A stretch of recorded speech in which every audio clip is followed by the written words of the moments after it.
Hey everyone, it's Dibblee back here again today on Frock Talk Television. I am your host and founder of Frock Off, Inc. I'm also the author of Frock Off Living Undisguised, both the original edition and the now Freedom edition. And today we have with us two amazing women. As you know, many of you have met Sue, and I'm going to bring her on in a couple of seconds.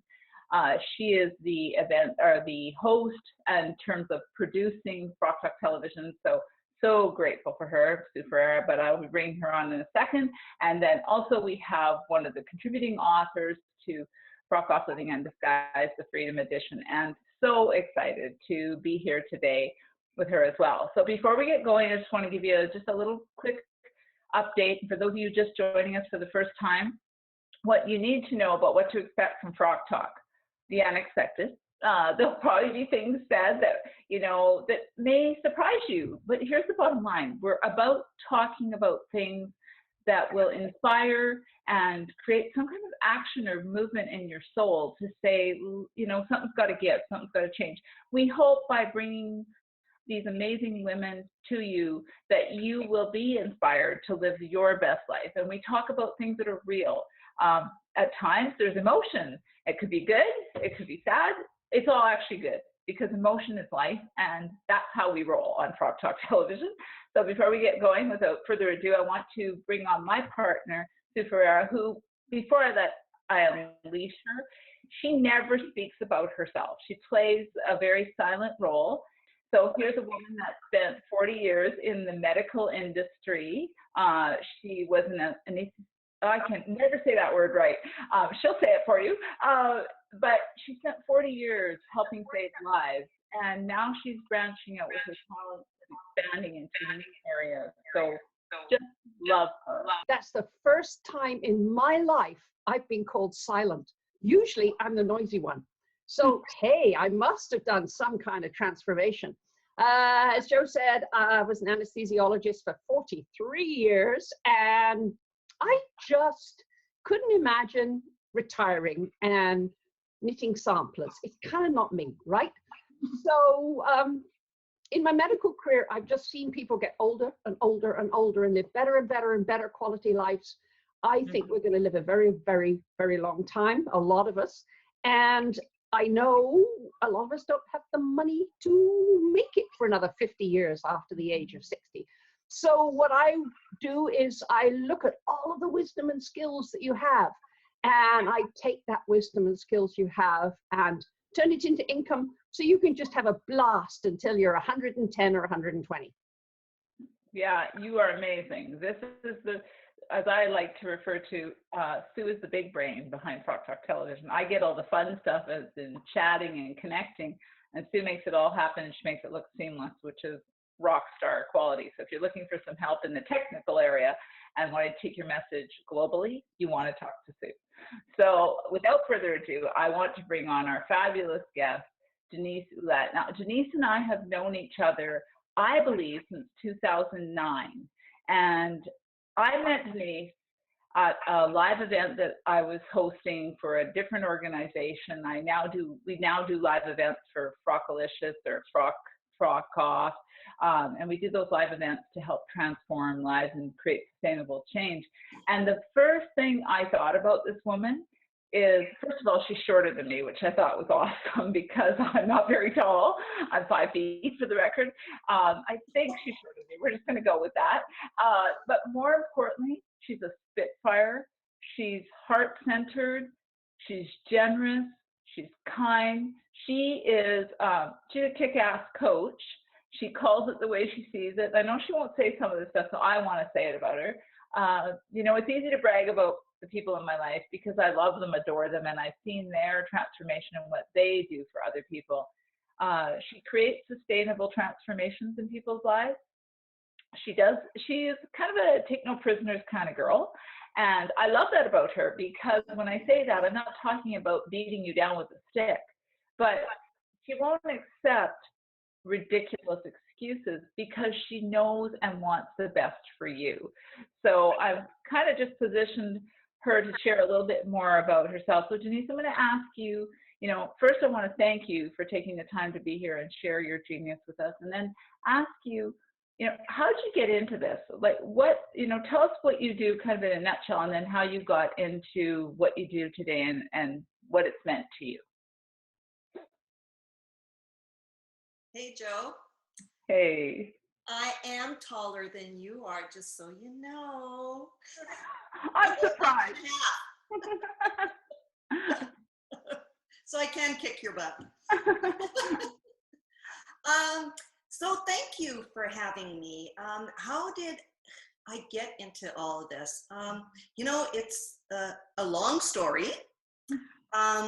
I too come from a medical field. My first occupation was as a dental assistant. Mm-hmm. So I do have a medical background, and then I worked in audiology. And after that, I spent 9 years in the financial industry as a financial advisor. After a while, I got really, I guess I was losing purpose and value in what I was doing. But I knew one thing for sure is that I love to sit with my clients and to coach them. I love to help them see their dreams to fruition. And it felt so easy to talk with them and such. So hence I said to myself and my husband, honey, I'm done. I'm selling my practice.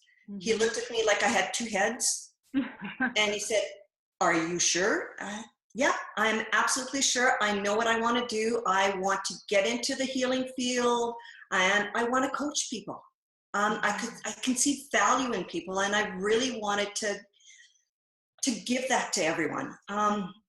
My journey in life has been a tough one, hence why I probably am such a good coach. And like you said, like I take no prisoners.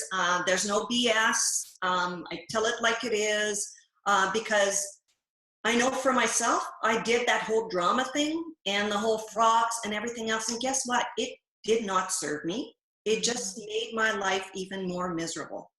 Mm-hmm. So, in 1995, when my marriage was falling apart, I decided that point in time, it was time for me. I needed to go and find myself. I needed to find purpose and passion in life again. And so I embarked on this personal growth journey. And wow, what has transformed in me has just been absolutely mind-blowing. My family laughs at me a lot because they think I'm weird, because I do weird stuff and I like weird stuff, but you know what? It's all cool. I love weird. Yeah.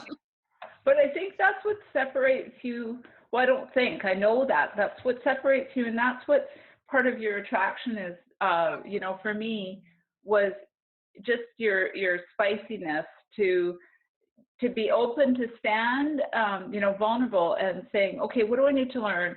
Let's make this happen. And that is such a gift. That's such a skill set. It's also such it's so attractive to other people, because often people won't step into, and that is what makes you a good coach, that you've taken lessons and turned them in, you've spun them into gold. And wouldn't you agree that it's in our darkest moments that we see or have the biggest opportunities to transition? Oh, absolutely. If we did not have dark moments, there'd be no growth. Exactly. And how boring it would be. So, I understand the whole ease and grace, because I since I've let go of my own frocks, definitely there's been ease and grace. But we don't, in my opinion, we don't appreciate life the same way when everything is kind of just on that even kilter, it's even kilter. We haven't had to kind of overcome. I'm not suggesting I want to overcome things all the time, but I am suggesting that if we're, if we become complacent, there's a reason. We need to do something that's going to get us out of our way, get us out of the place. We're not growing, right? And the option to not growing it's not a good alternative, right? Oh, absolutely. Growth is so important. Why follow this narrow little path of comfort? Mm-hmm. It's boring. Mm-hmm. It's fun to step off the track and, do something that's challenging, that's, that you've never done before. I always say, when was the last time you did something for the first time? Mm-hmm. Totally. Well, and I think, I always tease Sue and about just her not sharing, and I understand that's our culture. We kind of take the back seat to sharing who we are, but I think about her transition as well, and I think of all of the people that we connect with, and the ones that have stepped up and stepped into their life. You know, what's the one thing, if you were to say to someone today, if you said, here's one thing you can do to move your life forward, what would that be? What would you tell them? The one thing that I tell the majority of my clients is to start writing down their story. Awesome. To get that out on paper. And I've had, you know, it's like I'm an energy worker as well, and I've done work with other energy workers, and you know what they have said to me is that was the first time anyone has ever told me to do this, and that has been the best healing that I've had in years.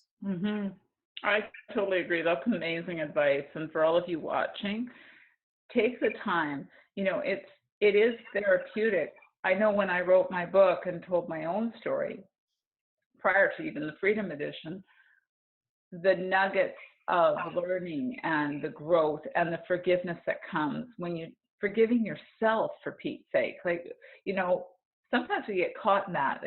We are part of our story. So oftentimes there's an element of that as well. So I think that's a brilliant piece of advice. So think back, honey, when did you first start donning a frock, do you think? I would think, I think I was probably about 3. Wow. And yeah, and you know, it was at a time when I'm the eldest child, and there were 3 of us by the time I was 3. And I remember asking my mom, we lived on a farm, so I remember asking my Mom, can you take me to town? I want to go play with my cousin. And Mom said, no, I'm too busy. I can't take time off to take you to town. So I was a little tough little thing. Very, yeah, my own mind then too. I got on my tricycle and I headed for town, down the gravel road, riding my little tricycle, and I was all but maybe 25 pounds. Mom caught me a half a mile away. Oh my goodness. Yes, and I was in trouble. Very big trouble. So, you know, I ended up donning that frock of, oh, you're a bad girl. Yeah. You know, don't be so independent because it gets you into trouble. So, you know, I would always shy away from that independence. And, you know, until I really went back to that time, I had a hard time with independence. You know, even newly married, I was afraid to drive to Edmonton by myself. Now it's like, oh, bring it on, man. Yeah, I don't see that holding you back when you're driving 8 hours down to Kananaskis for Grand Prairie. So, put this in perspective for those of you that don't know, we're not talking like running to the corner store here. We're talking, you know, almost leaving. If you're watching this, especially if you're in the States, we're so spread out. So it's a big thing. And I love how you talk about this in the sense of that far back, because that is actually a key element to me as to what happens to us. You know, it can be, you know, whether it's 3, whether it's 5, whether it's 23. And at times it could even be into your 30s before you start putting these things on that inhibit you. You know, I liken it to when I ran marathons.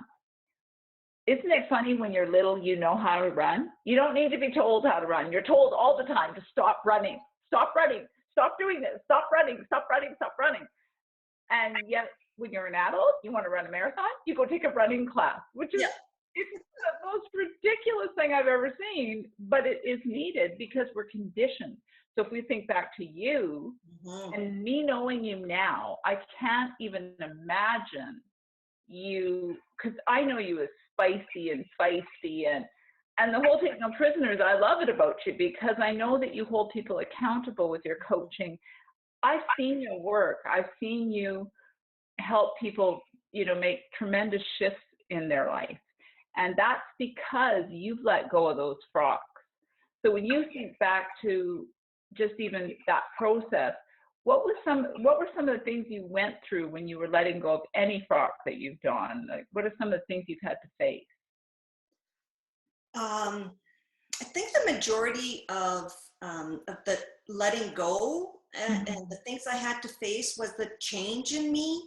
And it's very hard for your family to see change in you. My husband at one point said, "You're not the woman I married." Wow. Well, I'm not. Because I've grown.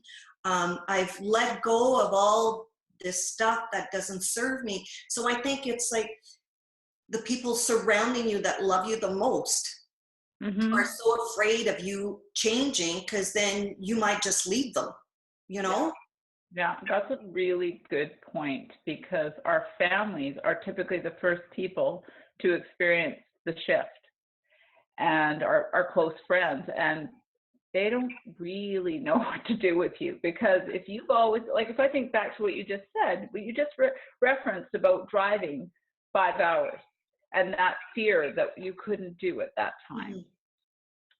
What a shift that even would be to see you going and doing this now, asserting yourself and becoming independent in that way. I can see why your husband would be, who is this new woman, and what else is she going to do then? What else can I expect from her? She had this set piece. And what happens even in our day-to-day lives, in our relationships, we have roles. Like I always laugh when I hear women talking about, that's a pink job and that's a blue job. So if we just look at husbands and wives, when one of us changes our role and we take on a blue job, that's a big shift for some people, and then there's our children, and then there's our parents, and then that's not even our friends or extended family. So how did you navigate or negotiate that shift so that you kept your relationship intact? I just affirmed that it was okay. I'm still here. I'm still me. I'm just going to be a bigger and better me. Just have patience with me. Yeah. Breathe, relax. It'll all be good. And, now I think it was a struggle at first, but now I know that he feels more comfortable with my leaving by myself to go to BC for a week, or like in the next 2 weeks, I'm leaving for a month. Yeah. So now he feels more comfortable knowing that, I'm independent. I can look after myself. I'm going to make the right choices. But it was a struggle. It was a struggle at first. But isn't that also part of the process, is, not only engaging those in your lives, but almost building your own support team to help you move through that process, even if the person's feeling a little angst or fear. And that's understandable. When we take off a frock that we've been donning a long time, like, I'm sure even with your family, when I think back to you saying, I was 3. So they must have saw a tremendous change in you as well. And so if you can engage those people so you can remove those frocks and move forward, I do think it's a better process rather than you trying to go it alone. Now, I will tell you, I've had to go it alone many times. It's not ideal. So I love that you found a way to, I love that you were able to keep things intact, because you've been married a long time. And so I think what typically happens is when someone shifts that dramatically, it puts a lot of strain on the marriage. And the fact that you were able to do it is, my hat's off to you. I've always had tremendous respect for you, obviously, but I think that in this day and age, it's quite an accomplishment to bring someone with you when you're growing versus say, I'm done with you, buddy, I got to go. So kudos to you on that. And I think that speaks to what you do for work. So tell us a little bit more about what you do in the work that you do when you're working with other people. Okay. Well, part of the work that I do is energy healing. So I bring in a lot of the holistic practices in my coaching practice. So my coaching is not just sitting with someone and having a conversation, setting goals. That's not my coaching style whatsoever. Most of my coaching clients come, we do energy sessions, we do a coaching session afterwards. So it's all based on more of a soul approach, hence my company, Soulful Discovery. So it's a deeper coaching and healing practice that I have than just plain old coaching. And as I said, I've seen the transformation because I know several of the clients that you've worked with, and they're your biggest fans, clearly, which means that they've seen the work, they've seen the results themselves. So who are the people that you tend to, like, do you have is it females primarily? Kind of, where are those women at when they come to you? The majority of my clients are female. Where are they at? They're seeking, they've been hurt. They're looking for some healing. And the majority of them have really no clue where to start. Okay. They believe that, what happened this week is the issue. Whereas I bring them past this week, further and further down to where the issue actually started. Okay. So, we clear all these issues one by one and get right to the root of when this all started. Let's remove that first rock. Awesome.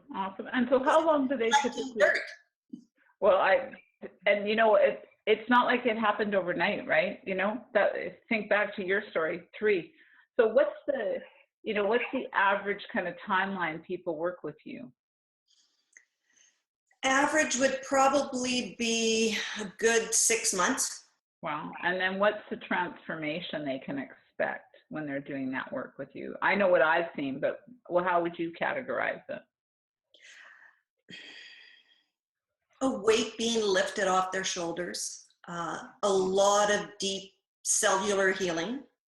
Physically, emotionally, spiritually. They now feel like they have direction and purpose. Yeah. And they've got joy in their life again. They can wake up in the morning like I do every morning and go, yay, another day. Or I love that cartoon that you see where it says, oh, be the woman that when her feet hit the ground, the devil yells out, oh shit, she's up. Yeah. I love that one.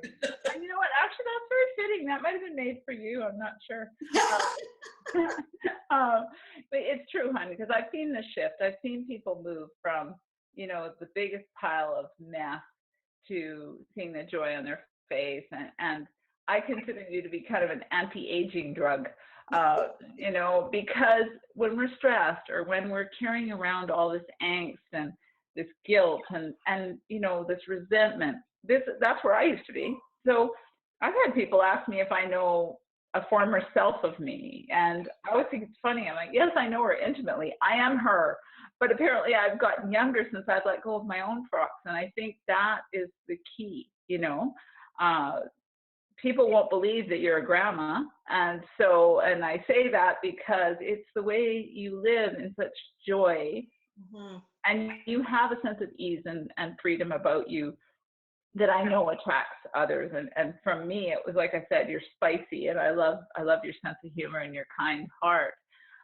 If you were going to give people a piece of advice about what a frock, or tell them, if you're wearing a frock, what it does to you, what would you say based on the work you've done? What would I say? It weighs you down. It really weighs you down. It holds you in your tracks. There's no moving forward. It just keeps you stuck in a place that is not meant for you to be. We're all put on this earth to live a life of purpose and passion. And when we're downing all this armor and hanging on to it, the joy is gone out of life. Yeah, I totally agree. Everything falls apart, and we wonder why. Why is this happening to me? How many of the people that you work with do you think are not being present then in their life?